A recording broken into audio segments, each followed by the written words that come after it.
directrice fondatrice de Chasseurs d'influence et j'ai plaisir à vous présenter Jean-Marc Rimbaud qui expose dans nos vitrines en ce début d'année 2016. Alors le travail de Jean-Marc Rimbaud m'a particulièrement touchée et je l'ai invité d'ailleurs à ce propos parce qu'il a travaillé sous l'influence et sous un petit peu toute l'émotion qu'il a pu ressentir autour d'une expo qu'il avait visitée Quai Branly sur les Indiens des plaines de l'Amérique du Nord. Et cette expo, en fait, il l'a vue à un moment de sa vie où il n'était pas très bien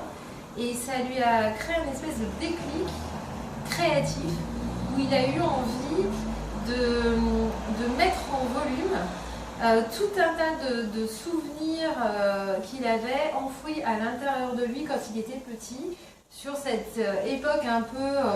magique où il jouait aux cow-boys et aux Indiens, en fait. Et il s'est mis à créer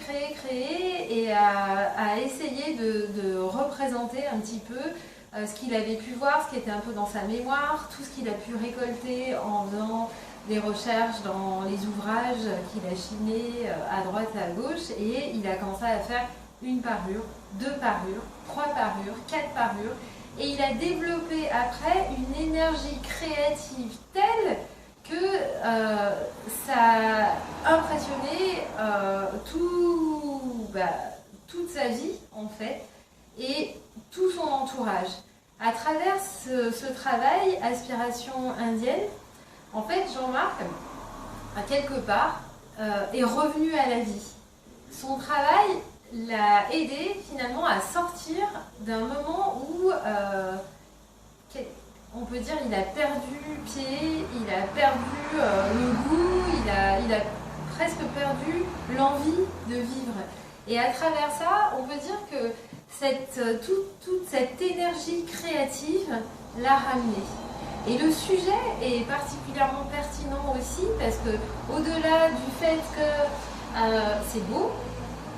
que c'est bien fait, quelque part ça questionne.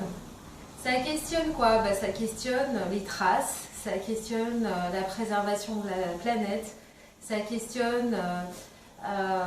les exterminations, ça questionne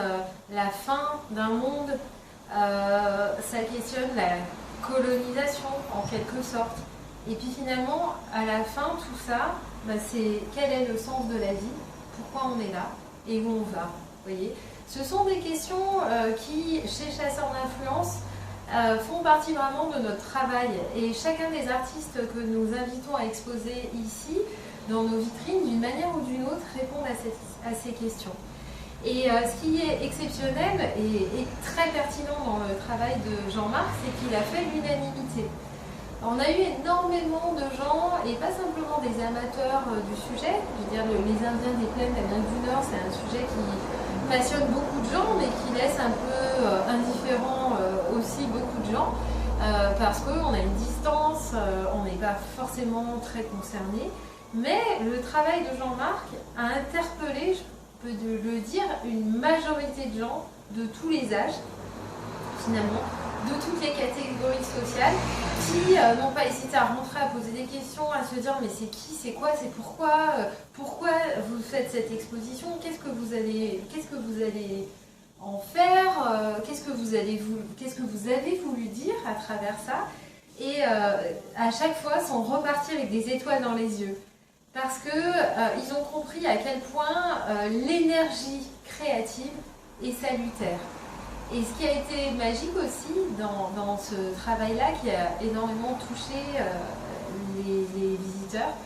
c'est de voir que tous les ingrédients qui ont constitué les pièces ont été ramassés, glanés autour de là où Jean-Marc Rimbaud habite, c'est-à-dire dans la région de Lyon.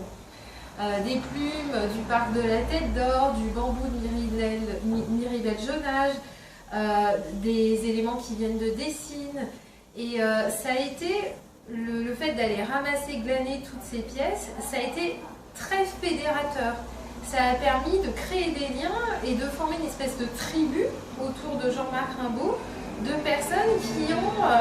été impressionnées par son énergie créative et qui ont voulu l'accompagner dans son œuvre d'une manière ou d'une autre. Alors soit en l'aidant à ramasser des plumes, soit en lui prêtant des machines pour qu'il scie, qu'il coupe, qu'il perce les ingrédients de manière à pouvoir former les parures, soit en lui donnant des ingrédients, notamment par exemple le manteau ancestral en cuir de la grand-mère qui a servi à faire une couverture où les petits-enfants ont mis leurs traces. Vous voyez, et ça, ce sont à chaque fois des actes symboliques, mais qui derrière font appel aux traces et à la mémoire, et qui apportent des messages extrêmement positifs dans un monde comme le nôtre, un peu en quête de sens, ou un peu où on se demande où on va. Voyez. Et ces pièces sous aspiration et aspiration et inspiration aussi des Indiens des plaines d'Amérique du Nord, dans un contexte comme le nôtre, en pleine, en plein changement de paradigme de société de consommation, où on commence à se dire mais attends, est-ce qu'on peut continuer comme ça, de questionnement sur le réchauffement de la planète, sur l'immigration climatique, sur les migrants, justement, sur ces peuples qui ont une identité forte, et sur la standardisation vers laquelle on va de plus en plus, où on arrive à gommer les différences, à créer des valeurs universelles. Et finalement, ce travail-là est comme un appel au secours, ou comme une mémoire, ou comme un appel à la mémoire, où Jean-Marc, sans utiliser aucun mot, aucun verbe, aucun texte, simplement en mettant en scène ces parures-là, eh bien, quelque part, tire une sonnette d'alarme ou apporte un message de trace, de mémoire, où il se, quelque part, où il dit « N'oublions pas d'où nous venons, n'oubliez pas la nature, n'oubliez pas qu'en tant qu'homme, on est fait pour vivre sur Terre, et que la Terre est faite avec nous et pour nous, et que si on fonctionne ensemble, un petit peu comme les Indiens des plaines fonctionnaient en respectant les cycles, les choses iront bien. Si on va à l'encontre de ça, ça peut être dramatique. Vous voyez ? Du coup, les gens de tout âge, qui sont de toute situation, qui sont passés devant, l'ont vraiment senti, et ça a été magique, parce qu'ils ont réussi à percevoir ça sans même qu'on ait à leur expliquer. Et c'est un travail finalement d'une grande qualité, et j'espère grandement qu'il ira et qu'il voyagera dans des belles scènes, et notamment, pourquoi pas, dans des musées, de manière à ce qu'il soit vu d'un public le plus large possible. Alors bravo Jean-Marc Rimbaud, et longue vie à ton œuvre.